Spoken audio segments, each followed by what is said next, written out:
آقا نے فرمایا اصلاح ذات البین فإن فساد ذات البين هي الحالقة ولا أقول تحلق الشعر ولكن تحلق الدين.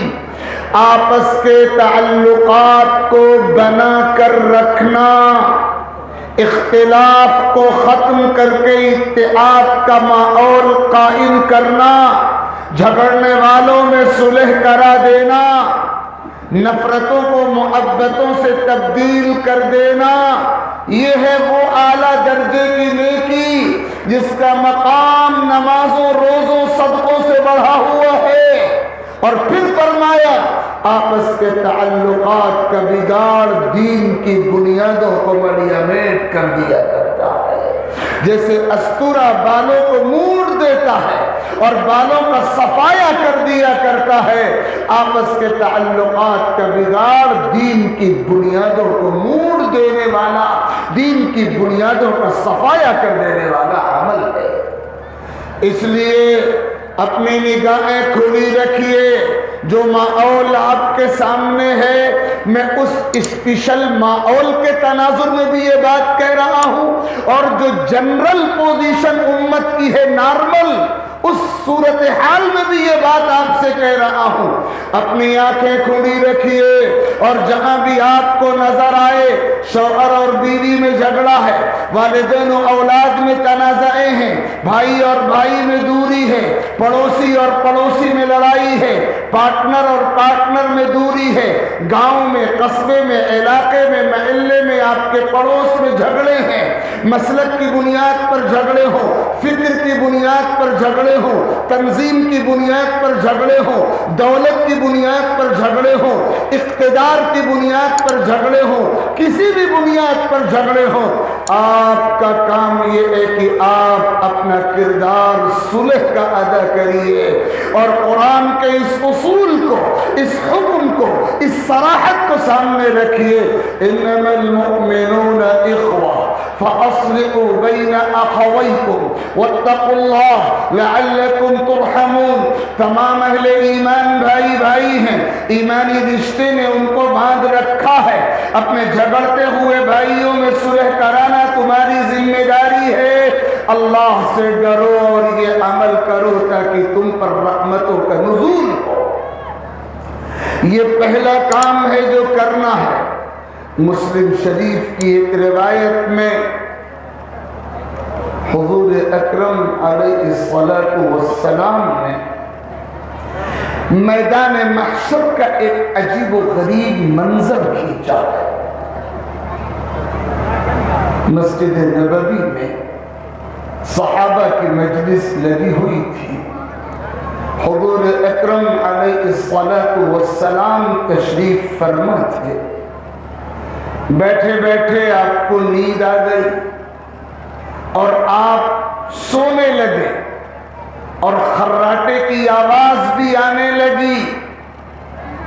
تھوڑی دیر کے بعد آپ کی نیند کھلی تو دیکھنے والوں نے یہ منظر دیکھا کہ آپ کے لبوں پہ مسکراہٹ ہے.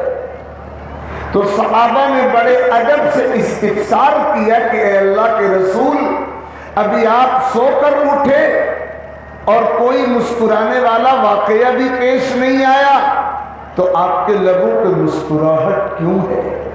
صحابہ تو عاشقوں کا وہ گروہ تھا کہ جو حضور کی ایک ایک ادا کو اپنی محبت کی نگاہ سے دیکھتا تھا اور محفوظ رکھتا تھا. تو صحابہ نے عرض کیا اللہ کے رسول مسکراہٹ کا راز کیا ہے؟ تو آقا نے فرمایا کہ ابھی میں سو رہا تھا اور نیند کی حالت میں نے خواب میں میدان محشر کا ایک عجیب منظر دیکھا اور اسی منظر کو دیکھ کر میرے لبوں پہ مسکراہٹ آ گئی. وہ منظر کیا ہے؟ توجہ سے سنیے گا. فرمایا کہ میں نے یہ دیکھا کہ قیامت قائم ہو چکی ہے، سور میں دوبارہ پھونک ماری جا چکی ہے، پوری کائنات تمام اگلے تمام پچھلے اپنے کیے دھرے کا جواب اور حساب دینے کے لیے رب کے دربار میں حاضر ہیں۔ اعمال نامے دیے جا چکے ہیں، ترازو قائم کی جا چکی ہے، اللہ تعالیٰ حساب لے رہے ہیں، پوچھ تاچھ ہو رہی ہے، مقدمات سامنے آ رہے ہیں، حقوق کی بحث سامنے ہے۔ ایک نوجوان دوسرے نوجوان کا ہاتھ پکڑ کر شدید غصے کے عالم میں اللہ تعالیٰ کے پاس پہنچتا اور آ کر کے اللہ تعالیٰ سے یوں کہتا ہے، اے میرے مالک، یہ میرا بھائی ہے، یہ میرا پڑوسی ہے، یہ میرا رشتہ دار ہے، یہ میرا کاروباری پارٹنر ہے۔ یہ چاروں الفاظ الگ الگ حدیثوں میں آئے ہیں۔ یہ میرا بھائی ہے، یہ میرا رشتہ دار ہے، یہ میرا پڑوسی ہے، یہ میرا کاروباری پارٹنر ہے۔ اس نے زمین پر رہتے ہوئے مجھے دکھ پہنچانے کے سوا کچھ نہیں کیا۔ اس نے میری زمینیں ہڑپ لی، میری جائیدادیں ہڑپ لی، میری نقد رقم ہڑپ لی، مجھے دیوالیہ کر دیا، مجھے کہیں کا نہیں چھوڑا، میں مفلس ہو گیا، قلاش ہو گیا، پائی پائی کا محتاج اور دانے دانے کا محتاج ہو گیا۔ میں کمزور تھا، یہ طاقتور تھا۔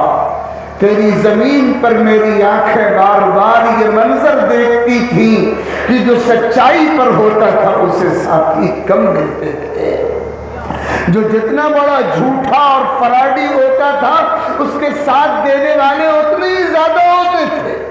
میں دنیا میں اپنا حق وصول نہیں کر سکا، مجھے دکھ تو ضرور تھا لیکن میں مطمئن تھا کہ دنیا میں اگر مجھے میرا حق نہیں مل سکا تو کل قیامت کے دن میدان محشر میں جب احکم الحاکمین کا، اللہ کا دربار انصاف قائم ہوگا، جس کی شان یہ ہوگی کہ وہاں ذرہ برابر کسی پر ظلم نہیں ہوگا، تو وہاں میں اپنے حقوق سب کے سب واپس لے لوں گا۔ آج آپ کا دربار عدل قائم ہے، میں اس مجرم کو آپ کے پاس پکڑ کے لایا ہوں اور میرا صرف یہ مطالبہ ہے اور پوری طاقت کے ساتھ یہ مطالبہ ہے اور میں کسی قیمت پر اس مطالبے سے پیچھے نہیں ہٹوں گا کہ میرے حقوق دلوائے جائیں، مجھے میرے تمام حقوق واپس چاہیے، میں کوئی سمجھوتا کسی قیمت پر کرنے کو تیار نہیں۔ یہ مقدمہ اللہ تعالیٰ کے دربار میں آئے گا۔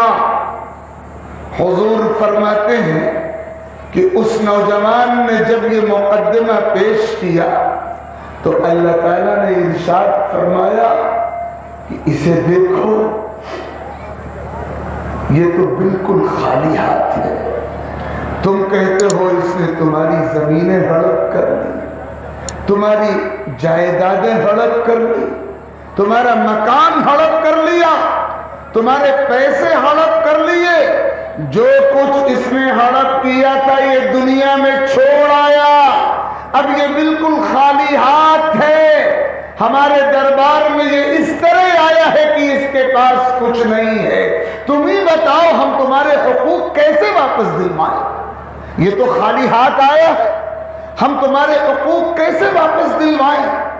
تو وہ نوجوان کہے گا، اے میرے مالک، میں نے آپ کے محبوب پیغمبر جناب رسول اللہ صلی اللہ علیہ وسلم کی یہ حدیث سنی اور پڑھی ہے کہ آخرت میں اللہ تعالیٰ کے دربار میں ظالموں سے مظلوموں کو حقوق واپس دلوائے جانے کی دو ہی صورتیں ہوں گی۔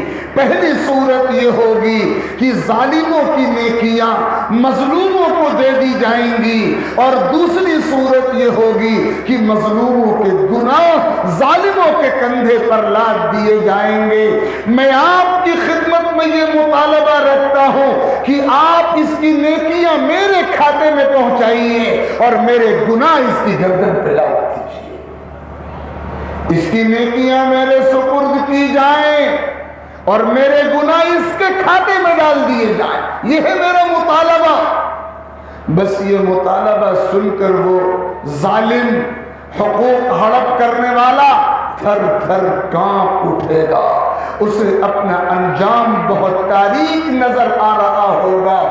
آقا کریم صلی اللہ علیہ وسلم نے فرمایا کہ یہ سن کر اللہ تعالیٰ ایک لمحے کے لیے سکوت، خاموشی اختیار فرمائیں گے، اور پھر فرشتوں کو اشارہ ہوگا اور منظرنامہ تبدیل ہوگا۔ اللہ تعالیٰ کے حکم پر ان دونوں کے سامنے جنت کے خوبصورت محلات کے مناظر روشن کر دیے جائیں گے۔ حدیث پاک میں آتا ہے یاقوت کے، زبرجد کے، موتی کے پرشکوہ خوبصورت اعلی درجے کے محلات روشن کر دیے جائیں گے ان لوگوں کے سامنے،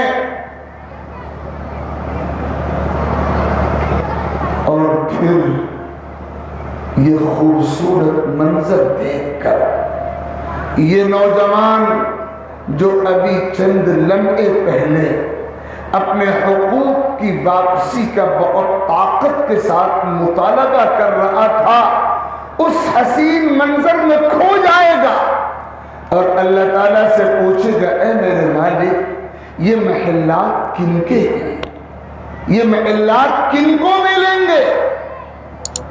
ان فی الجنت غرفا یرا ظاہرها من باطنها وباطنها من ظاہرها اعدها الله لمن الان الكلام واطعم الطعام وصلى بالليل والناس نيام۔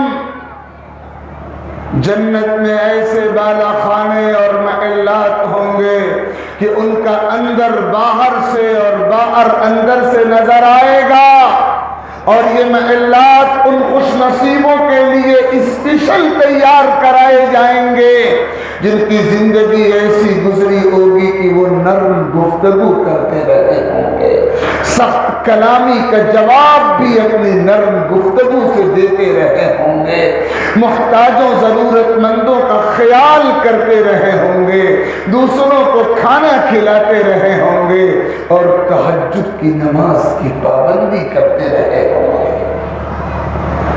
یہ محلات کن کے ہیں؟ سوال ہوگا۔ اللہ تعالیٰ فرمائے گا یہ محلات ان کے ہیں جو ان کی قیمت ادا کریں، اور تم بھی ان کی قیمت ادا کر سکتے ہو۔ وہ اچک کے پوچھے گا اے میرے رب میں کیسے قیمت ادا کر سکتا ہوں؟ اللہ فرمائے گا اس سے صلح کر لو۔ یہ ہے بات جو سنانی تھی، اس نے تمہارا حق مارا، ظلم کیا، جبر کیا، تم کو نقصان پہنچایا، تم کو دکھی کیا، تم آج صلح کر لو، اسے معاف کر دو، اپنے حق سے دستبردار ہو جاؤ۔ اگر تم صلح کی یہ قیمت ادا کرو گے ہم تمہیں اس جنت کا اور ان محلات کا مالک بنا دیں گے۔ وہ شخص جو ابھی چند لمحے پہلے پوری طاقت کے ساتھ اپنے حقوق واپس دلائے جانے کا مطالبہ کر رہا تھا، اچانک ایک لمحے کی تاخیر کیے بغیر اپنے تمام حقوق سے دستبردار ہو جائے گا اور فوراً صلح کر لے گا اور اس بندے کو معاف کر دے گا، اور اللہ اس کے بدلے اسے جنت کے محلات کا مالک بنا دیں گے۔ آقا کریم صلی اللہ علیہ وسلم نے فرمایا میں نے خواب میں یہ منظر دیکھا، یہ منظر دیکھ کر میرے لبوں پہ مسکراہٹ آئی، اس لیے میں مسکرایا۔ اور پھر اگلا جملہ آقا نے صحابہ سے فرمایا مسلمانوں دنیا میں صلح کر لو، دنیا میں صلح کر لو، اپنے جھگڑے میٹ دو، اپنی نفرتوں کا خاتمہ کر دو، اپنی لڑائیوں کا حل ڈھونڈ لو، صلح کر لو۔ اللہ کو صلح بہت پسند ہے، اللہ قیامت میں بھی صلح